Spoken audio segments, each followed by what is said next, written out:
केसी वेणुगोपाल जी, अशोक गहलोत जी और गोविंद सिंह दोतासरा जी कांग्रेस अध्यक्षा का और पूर्व कांग्रेस अध्यक्ष श्री राहुल गांधी जी का दोनों का स्वागत करें।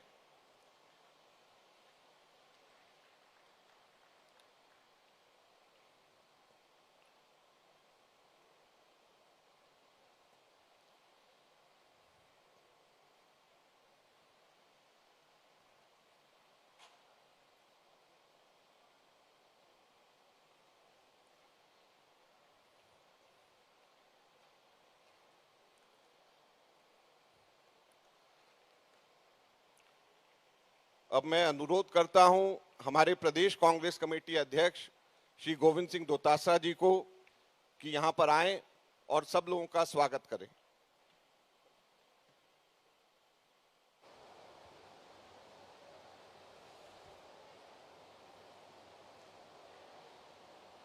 भारतीय राष्ट्रीय कांग्रेस की आदरणीय अध्यक्षा श्रीमती सोनिया गांधी जी, पूर्व अध्यक्ष और हमारे नेता आदरणीय राहुल गांधी जी, आदरणीय प्रियंका गांधी जी, केसी वेणुगोपाल साहब, अजय माकन जी, माननीय मुख्यमंत्री अशोक गहलोत जी, आदरणीय खड़गे साहब, आदरणीय अधीर रंजन चौधरी जी, भारतीय राष्ट्रीय कांग्रेस के तमाम वरिष्ठ आदरणीय नेतागण, सबसे पहले मैं प्रदेश कांग्रेस कमेटी की ओर से, प्रदेश के जन जन की ओर से, प्रदेश के कांग्रेस के कार्यकर्ताओं की ओर से हमारी अध्यक्षा आदरणीय सोनिया गांधी जी का, हमारे नेता राहुल गांधी जी का और आप सबका हार्दिक स्वागत करता हूं, अभिनंदन करता हूं। हमारा सौभाग्य है कि सोनिया गांधी जी और राहुल गांधी जी ने पहले मोदी सरकार के खिलाफ महंगाई हटाओ की जो रैली, राष्ट्रीय रैली थी, उसकी मेजबानी का मौका दिया। आज हमारे लिए ऐतिहासिक दिन है। हम सबका सौभाग्य है कि राजस्थान में भारतीय राष्ट्रीय कांग्रेस का ये नव संकल्प शिविर आयोजन करने की अनुमति देकर के हमें अनुग्रहित किया है। मैं इनके लिए आदरणीय सोनिया गांधी जी का, राहुल गांधी जी का और तमाम कांग्रेस आला कमान का हार्दिक स्वागत करता हूं, धन्यवाद देना चाहता हूं। ये जो मेवाड़ की धरती है, ये संघर्ष, त्याग, तपस्या और बलिदान की धरती है। इसके ऊपर उदयपुर में झीलों की नगरी में आप सब पधारे, ये हमारा सौभाग्य है। कांग्रेस का इतिहास भी त्याग, तपस्या, संघर्ष और बलिदान का रहा है, मैं समझता हूं। इसलिए ये और ज्यादा प्रासंगिक हो जाता है कि यहाँ के नव संकल्प शिविर से हम जो संकल्प कांग्रेस के नेता और कार्यकर्ता लेकर के जाएंगे, मैं समझता हूं एक नई ऊर्जा का संचार होगा और हम वो संघर्ष उन ताकतों के खिलाफ निडरता के साथ में, जिन ताकतों ने आज देश में सामाजिक समरसता और धर्मनिरपेक्षता का गला घोंट रखा है। हमारे नेता राहुल गांधी जी जिस निडरता के साथ में, जिस बेबाकी के साथ में जो उनका संघर्ष है, हम सब कांग्रेस के लोगों के लिए प्रेरणास्पद है। आदरणीय सोनिया गांधी जी की त्याग की जो प्रेरणा है हम सब के कांग्रेस के लोगों में, इससे बढ़िया कोई उदाहरण इस देश में नहीं मिल सकता जो सोनिया गांधी जी के त्याग का उदाहरण हमारे कांग्रेस के लोगों के लिए है। मैं ज्यादा लंबी चौड़ी बात नहीं करूंगा। जो संघर्ष राहुल गांधी जी जिस निडरता के साथ में कर रहे हैं, हमारे लिए गर्व की बात है और गर्व से हमारे कांग्रेस के लोगों का सीना चौड़ा होता है। आज हमें संकल्प लेना है कि ऐसी ताकतें इस देश में सत्ता पे काबिज हो गई जो छद्म राष्ट्रवाद, संकीर्ण राष्ट्रवाद के आधार के ऊपर जो कांग्रेस का डीएनए था, सामाजिक समरसता और धर्मनिरपेक्षता, उसका गला घोंटने जा रही हैं।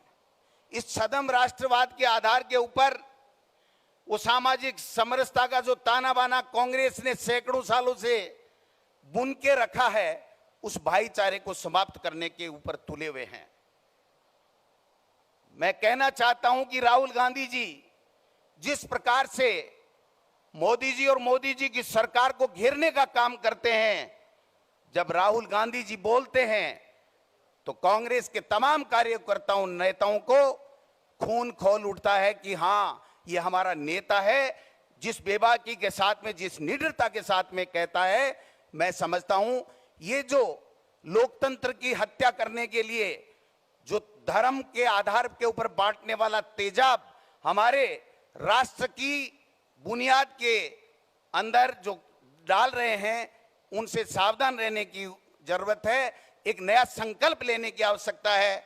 मैं राहुल गांधी जी इतना ही कह सकता हूं, कांग्रेस पार्टी राजस्थान में सोनिया गांधी जी और आपके नेतृत्व में एकजुट है। 2023 में आपके आशीर्वाद से कांग्रेस की सरकार बनी। कांग्रेस के कार्यकर्ताओं का खून और पसीना इस राजस्थान की सरकार बनाने में आपके नेतृत्व में बहा था।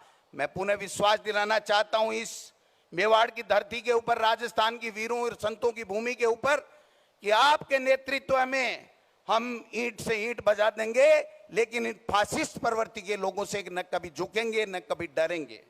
हम उस कांग्रेस के सिपाही हैं जिसने हमेशा स्वाभिमान की लड़ी है।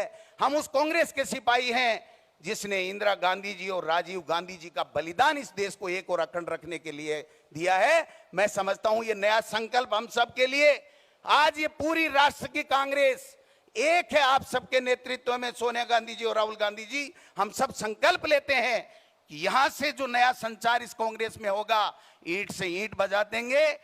इन लोगों से चाहे कितना ईडी सीबीआई कर लें, डरने वाले नहीं है, घबराने वाले नहीं है। आपके नेतृत्व में 2024 में हम इस मोदी सरकार का सुपड़ा साफ करके रहेंगे और यूपीए सरकार का कब्जा करेंगे। बहुत बहुत धन्यवाद। कोई कमी रह गई हो तो माफ करना। हम नए नए लोग हैं। माननीय मुख्यमंत्री जी का आशीर्वाद और इनका अनुभव है, जिसके कारण से हम सब ये संभव कर पाए हैं। इसलिए थोड़ा सा अगर कोई कमी रह गई हो तो मैं राजस्थानी में कहूँ, माने माफ कर जो अगर कोई कमी रह गई है तो। बहुत बहुत धन्यवाद। जय हिंद, जय भारत। मैं अनुरोध करूंगा, रघुवीर मीना जी कांग्रेस कार्य कमेटी के सदस्य हैं, प्रियंका गांधी जी का रघुवीर मीना जी स्वागत करेंगे।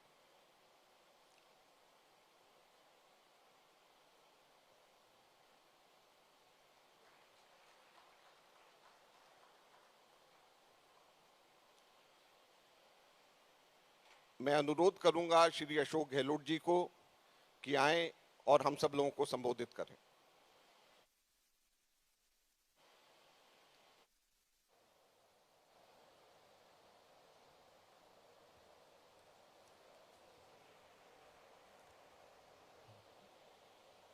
परम श्रद्धेय सोनिया गांधी जी, हमारे नेता आदरणीय राहुल गांधी जी,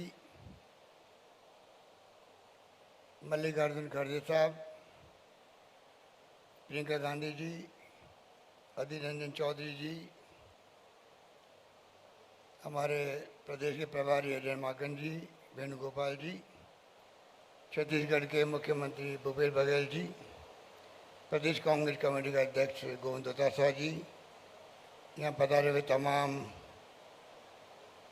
CWC के माननीय सदस्यगण, पूर्व मुख्यमंत्रीगण, पूर्व केंद्रीय मंत्रीगण, पूर्व प्रदेश के अध्यक्षगण, AIC के तमाम पदाधिकारीगण, CAB लीडर्स, प्रदेश अध्यक्षगण, अग्रिम संगठनों के तमाम हमारे साथीगण, मेरे प्यारे युवा साथियों, भाइयों और बहनों, नौजवान साथियों,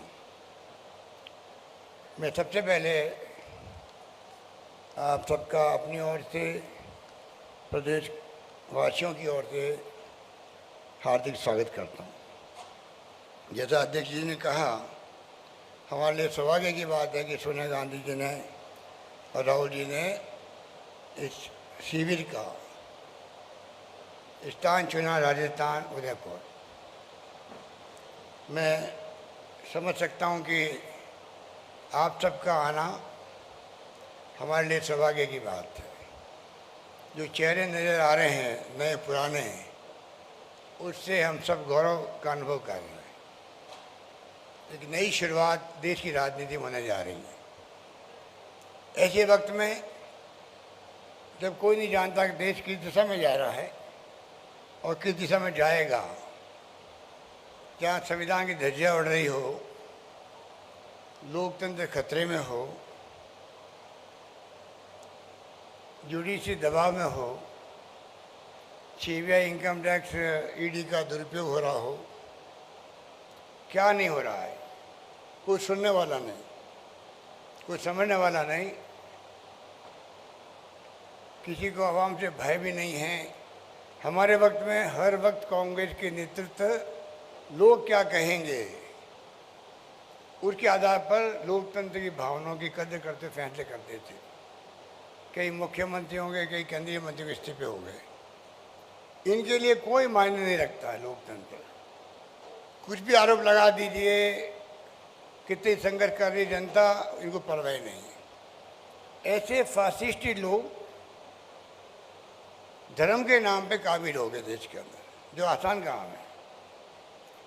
विचारधारा की लड़ाई अलग है, पर धर्म जाति ऐसी चीज है कि आप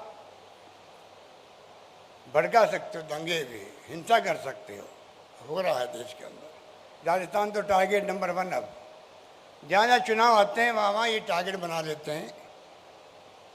दंगों का, सीबीआई इनकम टैक्स ईडी के छापों का आप देख रहे हो। इनके लोग दूध के धुले हुए हैं, कहीं छापा नहीं पड़ेगा इनकम टैक्स का, ईडी का, सीबीआई का। कितने लोग जेलों में बंद है कोई सोच नहीं सकता, हमें मालूम ही नहीं है। जिग्नेश मेवानी एक एमएलए 2500 किलोमीटर ले आ करके उनको आप कैद कर दो, बेल हो तो वापस उसके ऊपर आरोप लगा के वापस जेल भेज दो। ये अपना में उदाहरण है एक। बाकी ऐसी घटना कितनी हो रही है साहित्यकारों के ऊपर, पत्रकारों पर, लेखकों पर, कोई सोच नहीं सकता है। आर्टिकल लिखते लिखते थक गए हैं कई साहित्यकार, लेखक। तो ये हालात बन गए। तनाव का माहौल है, हिंसा का माहौल है देश के अंदर। सोनिया गांधी जी सहित 13 विपक्षी पार्टियों ने अपील करी प्रधानमंत्री से, आप प्रधानमंत्री हो, देश में तनाव है, शांति का माहौल है, आप अपील कीजिए शांति की। वो नैतिक साथ नहीं जुटा पा रहे। नैतिक साथ है ही नहीं तो क्या जुटाएंगे। इन हालातों में देश चल रहा है। इसलिए मैं इस मौके पर, ये बहुत मुबारक मौका हमारे लिए इसलिए है, 3 दिन तक हम लोग तमाम वरिष्ठ लोग बैठे अपने अनुभव का लाभ देंगे।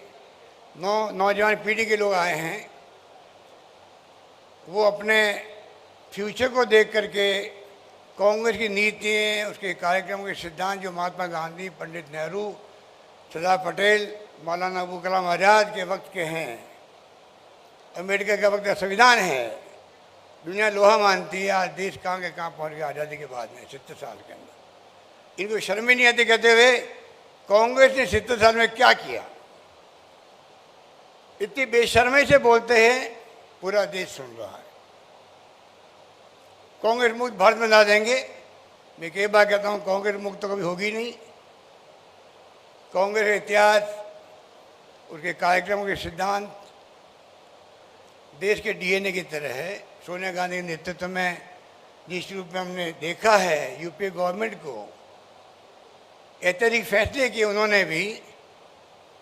पहली बार अधिकार दिया गया लोकसभा के कानून बना करके, चाहे सूचना का हो, चाहे नरेगा का हो, चाहे फूड सिक्योरिटी का हो, चाहे एजुकेशन का हो, इतिहास में दर्ज है।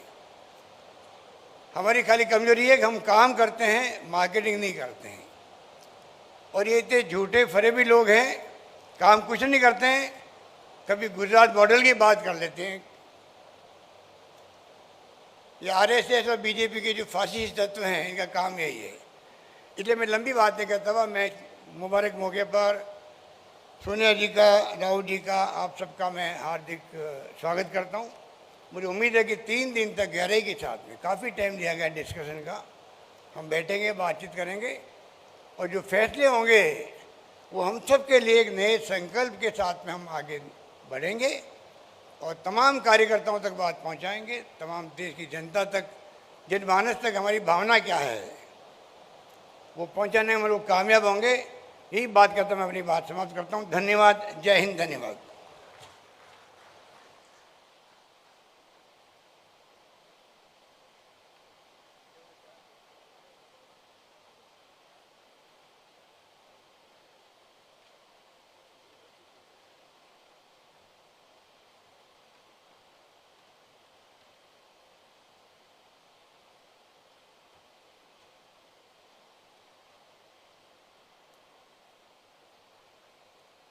साथियों, इससे पहले कि मैं कांग्रेस अध्यक्षा को यहां पर आमंत्रित करूं, 3-4 छोटी छोटी हाउसकीपिंग अनाउंसमेंट्स यहां पे करना है। एक तो जैसे मैंने शुरू में कहा कि 3 बजे, और आप लोगों को जो कार्यक्रम भी बांटा गया है, 3 बजे यहां से हम लोगों के सब्जेक्ट स्पेसिफिक मीटिंग शुरू हो जाएंगी। और आप सभी साथियों से अनुरोध है कि आप लोगों के जो सब्जेक्ट्स जिस को अलॉट करे गए हैं, वही सब्जेक्ट्स की आप लोगों को उसी मीटिंग हॉल के अंदर जाना है। और साथ साथ में मोबाइल फोन को बाहर रखने के लिए व्यवस्था करी गई है, तो मीटिंग से पहले कृपया मोबाइल फोन्स अपने आप लोग सब लोग बाहर रखें। मोबाइल फोन्स आप सबके सब लोग बाहर रखें। और रात का डिनर 8 बजे अरावली लॉन्च के अंदर होगा, और आप लोग समय के ऊपर अपना कार्यक्रम खत्म करके अरावली लॉन्च में डिनर 8 बजे, और एक बहुत अच्छा शानदार कल्चरल प्रोग्राम भी राजस्थान के तरफ से रखा गया है। और आखिरी बात यह है कि कोई भी डेलीगेट के अलावा यहां पर इस परिसर के अंदर कोई व्यक्ति ना रहे। स्टाफ भी या और जो दूसरे साथी यहां पर हैं, उन सब लोगों से अनुरोध है कि सब लोगों के लिए और व्यवस्था इस कॉम्प्लेक्स के बाहर रखी गई है, वहां पर जाकर के आप लोग वहां पर बैठ सकते हैं। So I would like to repeat all the 5 points in English now. First of all, soon after this meeting is over, from 3 p.m. onwards, group discussions will start, and all of you are requested to go to your respective group meetings only.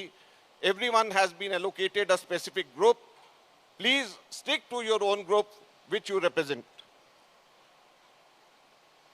Another important thing is, we request you to keep your mobile phones outside the meeting rooms. Lockers have been provided with lock and key facility, and you can keep your mobile phones inside the lockers and lock it. Dinner would be at 8 p.m. at Aravali Lawns, and before the dinner, a small cultural program is being presented over there, so we request you to be present on time at 8 p.m. for the cultural program and the dinner. And the last request is, only delegates are requested to stay in this complex. Non-delegates, including the staff, is requested to kindly go out. There's enough arrangement in this hotel complex only, so you can sit there and relax. This entire place is only for the delegates. तो मैं अब अनुरोध करना चाहूँगा हमारे कांग्रेस की अध्यक्षा को कि वो आए, हमें संबोधित करें और इस ऐतिहासिक नव संकल्प शिविर में हम लोगों को मार्गदर्शन दें।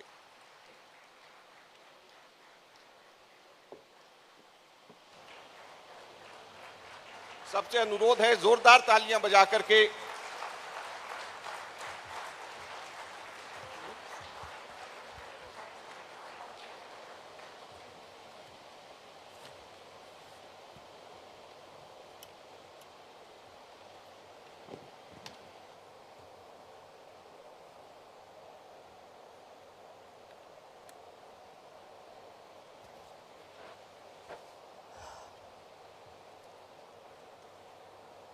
members of the CWC, Ashok Gehlot ji, Govind Singh Dotasara ji, friends and colleagues who have come from different parts of the country, I would like to add my welcome to you too. इसको थोड़ा पीछे करना.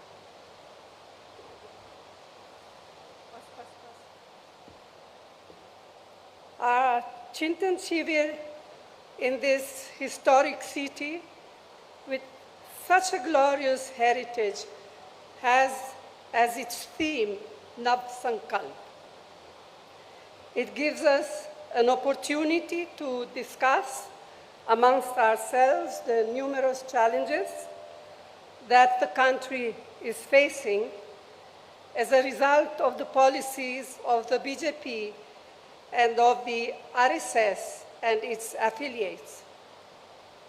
It is also an occasion to deliberate on the many tasks ahead of us. So it is both a Chintan about national issues and a meaningful Atma Chintan about our party organization. I am well aware that many of our colleagues wanted to be here with us, but we had to limit participation for a variety of reasons. But I'm sure they will understand.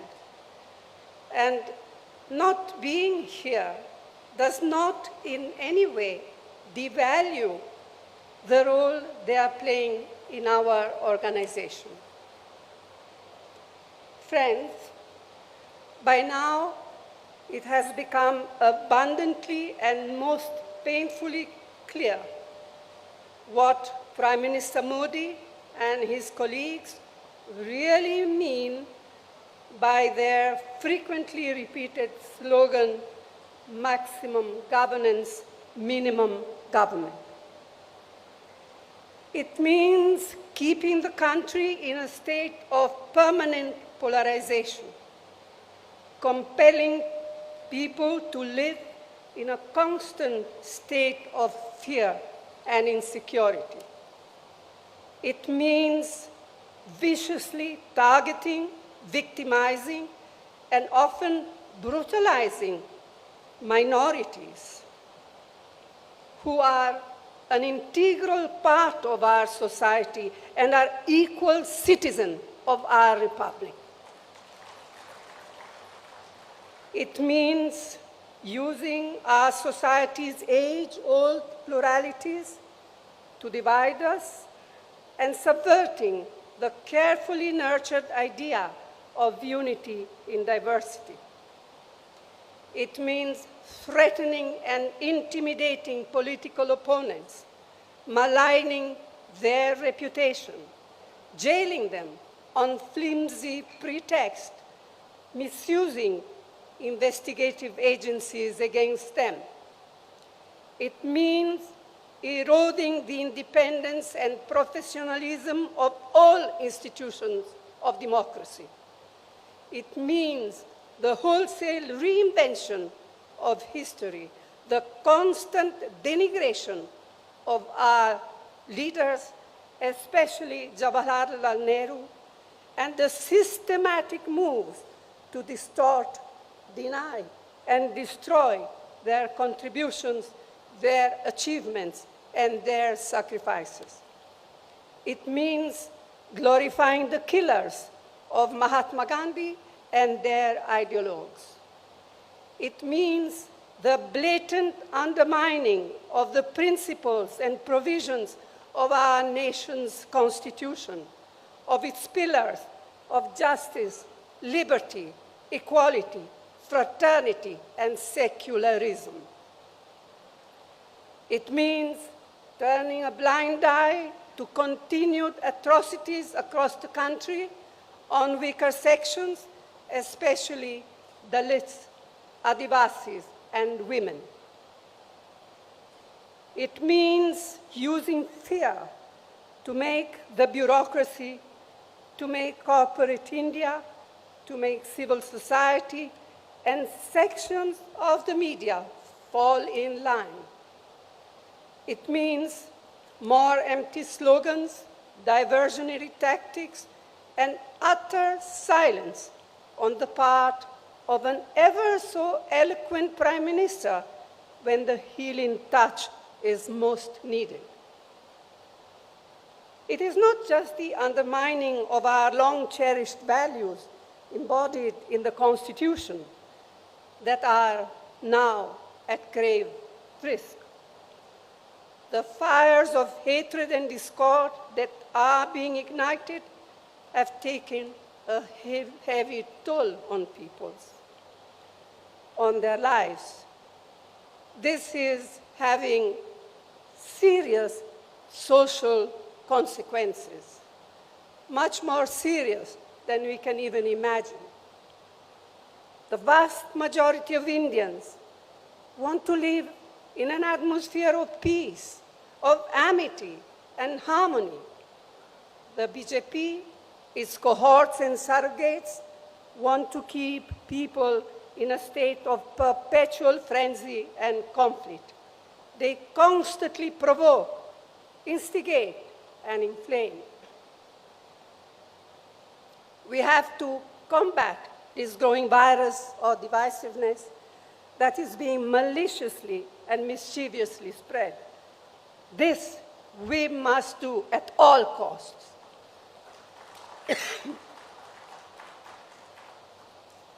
It is imperative to sustain high economic growth, to provide adequate employment opportunities for the youth. We must generate revenues needed for the welfare programs and improve the standard of living. But the worsening environment on social illiberalism and bigotry shakes the very foundation of economic growth. Starting with the disastrous demonetization on November 2016, the economy has been at a steep downslide. A large majority of MSMEs have been crippled. Unemployment has risen alarmingly, and for the first time, it appears that vast numbers of people have simply given up hope of finding jobs. Whatever support the central government has been able to provide in the past 2 years to people has been on account of most of the UPA programs, and to name just two of them, the Mahatma Gandhi Narega, the employment scheme, and the national food security. The sheer tenacity of farmers and their organization compelled the Modi government to repeal the 3 black laws. The Congress party stood by them steadfastly throughout their long struggle, both within Parliament and outside. But the promises made by the Prime Minister to the farmers when they withdrew their agitation have yet to be fulfilled. Meanwhile, it looks as if procurement of wheat this year will fall steeply, threatening the very foundations of our national security, food security program. Prices of essential items of mass consumption, like cooking gas, cooking oil, pulses, vegetables, fertilizers, petrol, and diesel, continue their upward march, placing an intolerable burden on crores of families. Public sector companies built up with such careful planning with economic and social objectives in mind by earlier Congress government are now being privatized with a vengeance and to a chosen few. This will have disastrous consequences.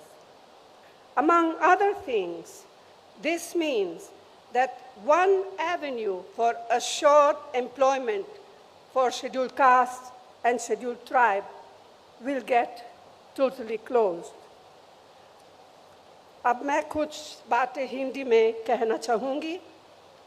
तो साथियों, हमारे इस महान और सशक्त संगठन से समय समय पर अपने लचीलेपन को दर्शाने की उम्मीद की जाती रही है और हर बार हमारे संगठन ने असरदार तरीके से अपनी प्रतिक्रिया दर्शाई है। एक बार फिर हमसे यह उम्मीद की जा रही है कि हम अपना साहस, हौसला और समर्पण की भावना का परिचय दें।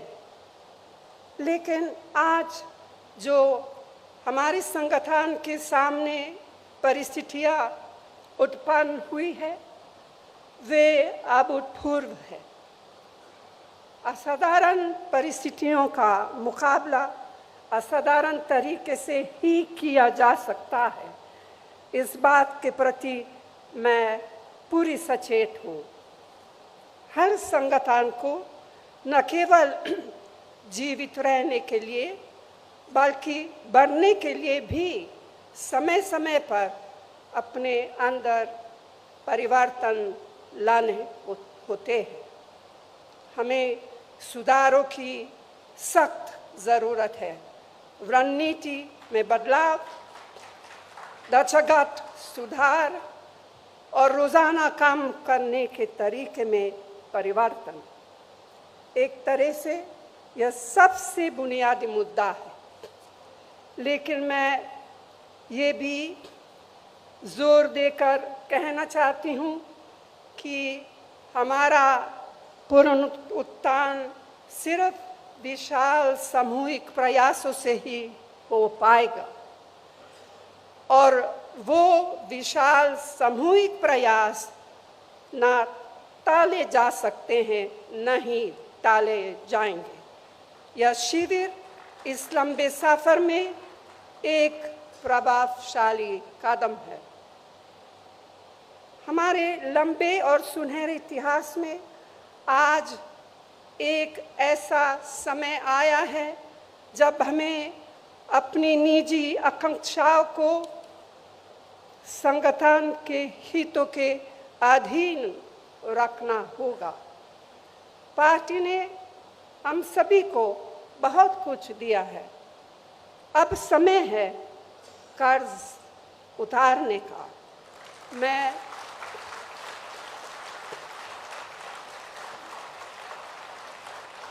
मैं समझती हूँ इससे आवश्यक और कुछ नहीं। तो साथियों, मैं आप सबसे आग्रह करती हूँ कि अपने विचार खोलकर रखें,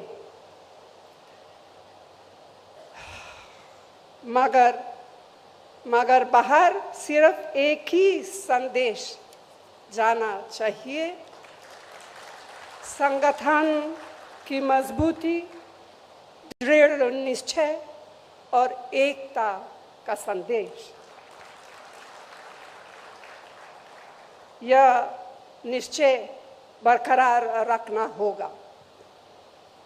हाल में मिली नाकामयाबियों से हम बेखबर नहीं हैं, ना ही हम बेखबर है उस संघर्ष से या उस संघर्ष की कठिनाइयों से जिसे हमें करना है और जीतना है। लोगों की हमसे जो उम्मीदें हैं उनसे हम अनजान नहीं हैं। व्यक्तिगत और सामूहिक रूप से यह प्रण लेने के लिए हम एकत्रित हुए हैं। हम देश की राजनीति में अपनी पार्टी को फिर से उसी भूमिका में लाएंगे जो भूमिका पार्टी ने सदैव निभाई है और जिस भूमिका की उम्मीद इन बिगड़ते हुए हालातों में देश की जनता हमसे करती है। हम यहाँ पूरी विनम्रता के साथ आत्मा निरीक्षण तो कर रहे हैं, लेकिन आज हम तय करें कि जब हम यहाँ से निकलेंगे तो हम एक नए आत्मविश्वास, एक नई ऊर्जा के साथ और एक नई प्रतिबद्धता से प्रेरित होकर निकलेंगे। आप सबको बहुत बहुत धन्यवाद। जय हिंद।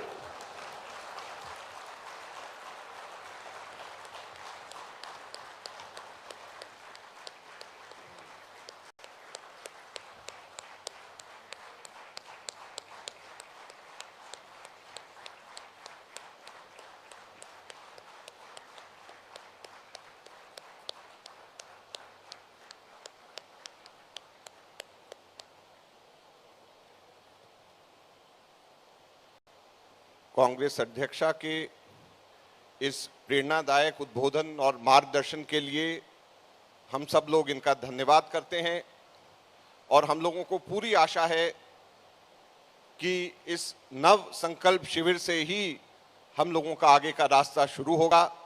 मैं अब आप सब लोगों से अनुरोध करता हूं कि कृपया अपने अपने सब्जेक्ट मैटर के रूम्स में आप सबके सब लोग प्रस्थान करें और वहां पर हम लोगों का चिंतन अब शुरू होगा। धन्यवाद।